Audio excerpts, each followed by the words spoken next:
Are you looking for your next wine challenge? Do you want to taste more than 300 wines in 4 days? How about joining a community of passionate, qualified Italian wine specialists and gaining one of the most coveted qualifications in the wine world? Apply now to the Vinitaly International Academy and you'll have all this at your fingertips. Pedro Ballesteros, Master of Wine, says, VIA is the only Italian wine program that delivers high-quality training and serious exams. More details on our website www.vinitalyinternational.com.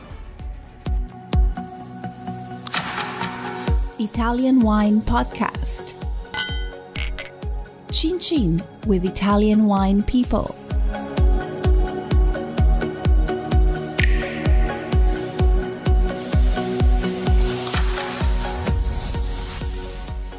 Hello, and welcome to the Italian Wine Podcast.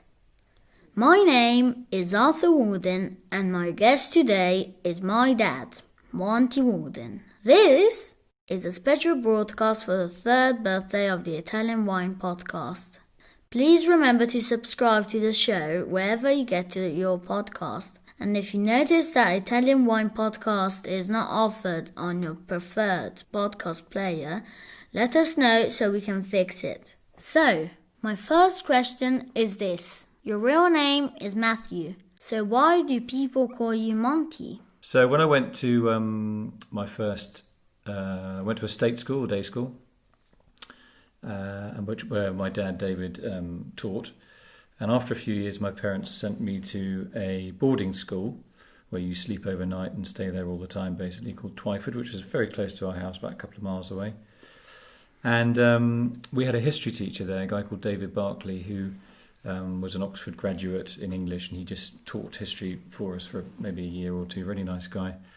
And he was really into Monty Python. He had, in those days, you didn't have CDs or iPods and things. You had gramophone records.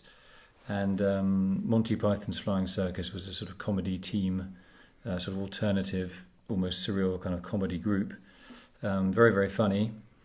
And they had some sort of fantastic sketches that I learnt virtually all of them off by heart.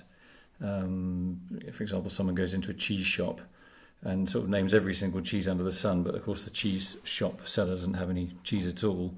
It sounds a bit stupid, but if you listen to the sketches, it's very, very funny. When I went to my next school, which was another boarding school called Bedales, which was also not far from our family home, about half an hour's drive away, with boys and girls there, and you could wear your own clothes. You didn't, if you want to wear jeans and stuff, you could. The first prep school was a bit sort of uptight. It was a very nice school, but you had to wear a uniform, and it was chapel twice a day. And anyway, when I get to the second school, Bedales, because my initial is M Walden, the only thing that people knew about me was my first name began with an M. And I liked Monty Python because I could recite all these sketches off by heart and make people laugh. And somebody one day just thought I was called Monty, and they called me Monty. And before I could sort of say, no, actually my name is Matthew, Monty stuck, and that was it. And so now when I write books and stuff, or do TV or radio, or even this podcast, I call myself Monty, and I'm quite happy about that. Okay, so next question. How many interviews have you recorded for the Italian Wine Podcast? And who was your favourite interviewee? We've done about 300, I think. And I don't have a favourite interviewee, as you're probably going to guess. I love chatting to people. And I hope that sort of comes through in the podcast, whether they're wine producers or marketeers or enologists, whoever. I'm just really curious about people in general. I think that's probably why I became a journalist. I think that's why most people who are journalists become journalists. They're interested in personal stories and sort of what goes on behind the scenes. And having worked in vineyards and wineries and various other places, I kind of feel I have some kind of rapport and empathy with winemakers. It's not easy making wine, particularly at the moment with climate change and things like that. And I've studied history, so I'm sort of fascinated about the history of, why is your label designed like this, or what the family history is, or the history of the land. Maybe somebody bought the land from somebody, and he or she bought the land from somebody else, or it was inherited. I love all that, because all that it's just all part of the jigsaw. And I think really to fully understand wine, the more you know, about the people, the place, and the story behind the wine, the more enjoyment I think you'll get ultimately. It's not a question of just breaking the wine down into its constituent parts, alcohol, pH, all that sort of stuff.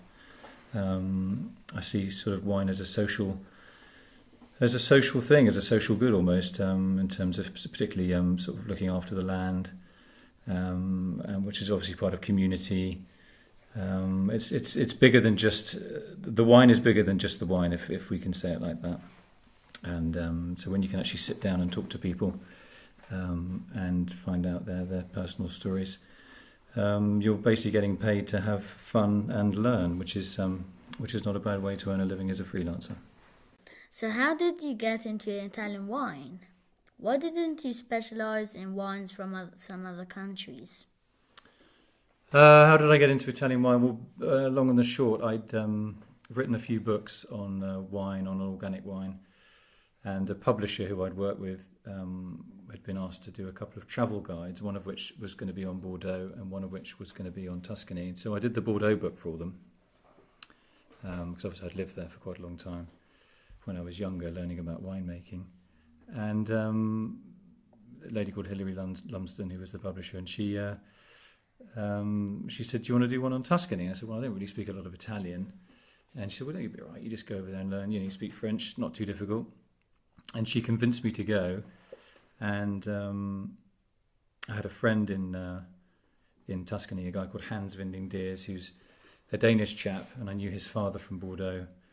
His father was an expert in yeast, and I think made some wonderful wines in the Pessac-Léognan region of Bordeaux, or the Grave, and very underrated wines, I thought. And long and the short, I bumped into him at a tasting in London, and he said, "What are you up to?" So I've got to go to Italy quite soon to write this book. He said, "Why don't you come and stay with us?" And I said, "What do you mean? You live in France?" He said, No, I'm living in Italy. His then partner was Italian, and she owned a Brunello winery. And he said, "If you want to come and stay with us, it's a massive chateau, whatever it was, then you feel free." And so I said, okay. And I came to Italy for a little bit, to Siena, studied Italian for a month. I wasn't a particularly good student, as you probably guessed. And I think we had it was a classic kind of Italian thing. There was a couple of bank holidays, so you missed a couple of days there. And then there was a couple of days that the staff were on strike, even though it was a kind of a private school. But it was a great introduction to Italy, and it just prepares you to be prepared for the unexpected. Anyway, and having stayed at Argiano, the lady who did the bookkeeping there was a lady called Silvana Carloni. Have you ever heard of her? Yeah. Who's she then? She's my mum. She's your mum, right. Well, so a long story short, I met Silvana, and I don't know how many years later it is, 15 or so years later, we're still together, and we've got you as our offspring. That's right, yeah. And the irony, of course, is Silvana doesn't drink alcohol. She, when she was small, about I think it was 5 or 6 or 7 years old, there was some sort of family event, a wedding or a christening or something, and one of her relations gave her half a glass or a glass of beer, a small plastic glass, and convinced her to drink it. And she was sick as a dog for about, 3 or 4 days. So she doesn't drink. She's got a very good palate. When she smells wine, she's very good. She works for a number of wineries locally because she's like an accountant, a super accountant, or what's called a commercialista in Italian. But she audits wineries here to make sure that they're paying the right amount of tax and costing all their income and outgoings and all the rest of it. But she doesn't drink wine, which is kind of good for me at home. And the only thing she'll do sometimes is stick her finger in, and it's the only thing that you do as well, so for us, isn't it? Stick your finger in the wine and taste. You're quite good at tasting. I always ask Arthur to give me 3 flavours, and he's normally spot on. You're very good at that tasting, darling. Okay, what's the next question then? How many wines would you say you've tasted in your life? I have no idea. It's probably thousands, tens of thousands of wines. I don't know. I mean, you can be in a... if you're a judge of I chair a few wine competitions. You during a week you're tasting 500 or 600 wines. Sometimes you have to retaste other wines to make sure that the wines that were given medals deserved their medals, or the wines that were thrown out of the competition were deservedly thrown out, well, not thrown out, but got no medal, or not a bronze or a gold or a trophy or anything like that. So But I love tasting, and I take it really seriously. I know my colleagues do as well.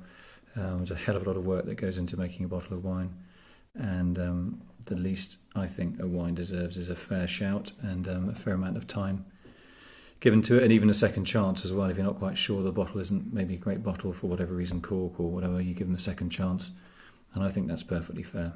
I think absolutism is never a great thing in whatever industry that you're in. So, but I do love tasting wine. I really see it as, I really feel when I do it, I have a massive responsibility to the people that employ me, because Decanter or Vinitaly or whoever it is that I'm tasting for, 5-star. We have such responsibility to make sure we get things right, but the most important thing is we've got to be consistent when we taste. It's not fair if we're not consistent, and also be open-minded to other people's opinions, and don't just think that you should live in your own bubble. I think that's really, really important, but especially when you're like a panel chair, as I often am, or a chairman or whatever they call it. But I love doing it, and if someone says, whenever you tell people, what do you do for a living? And you say, a lot of the time I'm either writing about or tasting wine. And there's not a single person that doesn't say, oh, what a lovely job, what a fantastic job. And it is hard work, but yeah, it's a wonderful, wonderful way to earn a living. Okay, next question. How many Italian wines have you tasted? Oh, I don't know, Arthur. I can't. I just say probably now I taste a bit more Italian than I do other wines, simply because of the work I do with Stevie Kim at Vinity International, the 5-star competition, and also with Decanter, where I'm what am I called? Regional chair for the Decanter Wine Awards. There you go. But I do, I taste Austrian wines and German wines, and if I'm lucky, California wines and wines from Chile, etc. But yeah, the main focus for me at the moment is Italy. Okay, tell me this. Go on then. Verdicchio or Vermentino? I haven't really prepared for this one. Obviously, Vermentino, sort of a family of varieties with different names, and the other one, Verdicchio, is probably Italy's finest white wine grape. I mean, I suppose you could say Vermentino is kind of grown on one side of Italy, and Verdicchio is grown on the other side of Italy. I don't really have favourites. I always say my favourite wine is the last good wine I had with friends. I don't. There's only one grape variety I really don't like, and I know I'm going to get a lot of stick for this, but it's Pinotage. I just don't understand Pinotage. It was a grape crossing created, not in a laboratory, but kind of in that sense. And that's the only grape I really have an issue with. Apart from that, I'll drink anything. Drink anything, taste anything, open-minded, but I do struggle with Pinotage. I'm sure there are some good ones. I haven't found a huge number, maybe one or two. But anyway, listen, did you have South Africa on your holiday list? I didn't have South Africa. Yeah, well, that's just as well, because we're never going to get invited there, I'm afraid. Sorry, Pinotage. I will say that South Africa's got, in terms of my organic and biodynamic hat on, are doing some very, very good work on environmentally and at the social level as well, in terms of helping people who have been disadvantaged, and obviously a little bit more work to do, but there are some fantastic projects there. So I'm not at all negative about South Africa. I'm very positive about South Africa. It's just that one particular grape I struggle with. Sorry. Next question. When you taste wines at a competition, you then write a tasting note. What do you write in those tasting notes? It depends. If some competitions will publish your tasting notes, so it's important to write something that's very, very coherent and will make sense to the audience that will read it. Or if I'm writing a tasting note for myself, then my tasting note will be slightly different. It will be less explanatorily. I wouldn't have to explain, this is a great example of a Sangiovese because blah blah blah. I would just put down, nice fruit, well handled, tannin, whatever. I wouldn't go into too many details, but it would just be an aide memoir for me. I do think writing tasting notes is important because, and you've got to be honest with yourself when you're writing a tasting note. You've got to black out what your people on the table are saying. You've got to have your own opinions and stick to them, but also be flexible. If you could choose a famous personality to interview on the Italian Wine podcast, who would it be? a singer, an actor, or a politician? Oh, famous people. I would probably rather meet a historic figure rather than a sort of celebrity or, I don't know, an actor or whatever, politician. I was born in a house. I wasn't born in a hospital in Winchester. And Chester signifies a Roman town, castrum. And the house I was born in was number 38 Stanmore Lane, and at the bottom of the lane there was or road as it became, there was the school, the first school I went to, the first sort of primary school I went to, called Stanmore Lane School. My dad was a teacher there, so that's your granddad. And anyway, in Dad's sister, my Auntie Jean, who was a very beautiful lady, a very lovely lady, when she was little, she found a Roman coin in the garden. And it was a silver coin called a denarius, and it was a Roman denarius. It dated from 200 to 202 AD.